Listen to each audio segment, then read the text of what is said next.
Good morning friend, કેમ છો? આજના બ્લોગમાં તમારું હાર્દિક સ્વાગત છે. તો આજે આપણે નીકળ્યા છીએ ગાડીનો રાઉન્ડ મારવા. તો જોઈ શકો છો આપણે ગાડીનો રાઉન્ડ મારવા નીકળ્યા છીએ. આ લાલભાઈ છે ગેરેજ વાળા. તો એ ભાઈ ગાડી હકાવે છે.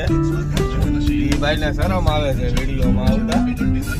તમે કોમેન્ટ કરજો એ ભાઈને શું કામ શરમ આવતી છે.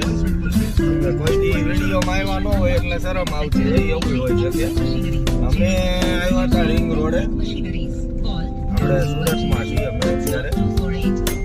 ગાડીનો રાઉન્ડ મારી છે, ગાડી રિપેર કરી છે. એટલે તમને એમ લાગતું છે કે ગાડી મારી છે, ગાડી મારી છે અને મારી ગાડી ગેરેજમાં પડી છે. પછી ભાઈ હજી રિપેર કરવાના છે, જેથી કરે તેથી હાસી. અમે અત્યારે જઈએ કડોદરા રોડે સીધા છીએ. આપણે કડોદરા બાજુ જઈએ છીએ. પછી તો ક્યાં જાય કે નીકળી ન હોય ગાડી. તમારે કોઈ આ કડોદરા બાજુ રહેતું હોય તો કોમેન્ટ કરી દેજો. હા ભાઈ ગાડી હાકે છે એ ભાઈ, હું બહુ ફાસ્ટ હાકે, મને લાગે બીક ભાઈ છે.